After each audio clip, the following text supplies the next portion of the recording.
जोधपुर मंजू दादा राम राम सा। अगर आपने ब्लाउज बनावनो आवे और पाइपिंग लगावनी नहीं आवे तो अपन उठा काम अटक जावे कि भाई ब्लाउज तो पूरा बनाई दियो और हम पाइपिंग लगावनी नहीं आवे, तो वो अपन परेशान होने जरूरत नहीं है। आप बिना पाइपिंग रो ब्लाउज बनावा तो वो तो अपन अस्तर वालों ब्लाउज वेला तो बिना पाइपिंग वालों बनेला, और बिना पाइपिंग रो ब्लाउज बनावला तो घणो बढ़िया बनेला। फिटिंग बैठाला पाइपिंग जड़ी जड़ी तो अस्तर वालों ब्लाउज है इनो मैं मटका गलो बनायो हूँ तो एकदम बढ़िया बैठियो है।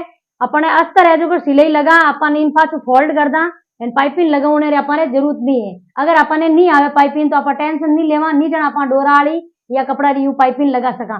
आगलो गड़ोई में बिना पाइपिंग रो बनायो हूँ और लालो गड़ोई में बिना पाइपिंग रो बनायो एंड ब्लाउज एकदम बढ़िया बड़ी बड़ी फिटिंग बैठी है। और अस्तर वालों ब्लाउज है इन्हें नी कंधा खेची जे एंड अपने थोड़ा मटका गड़ो बनाओ जो कंधा थोड़ा अपने हला रखना है क्यों डिजाइन वालों ब्लाउज आएगो इन वास्ते। तो आप इन पूरा वीडियो आ जावेला मंजू सिलाई क्लासेस यूट्यूब चैनल में तो आप जान जरूर देखो। तो वीडियो लाइक एंड शेयर कर देजो और चैनल सब्सक्राइब करना मत भूलजो, तो आप भी एड़ो एड़ो ब्लाउज बनावनो बढ़िया सीख जाओला बिना पाइपिंग रो। राम राम सा।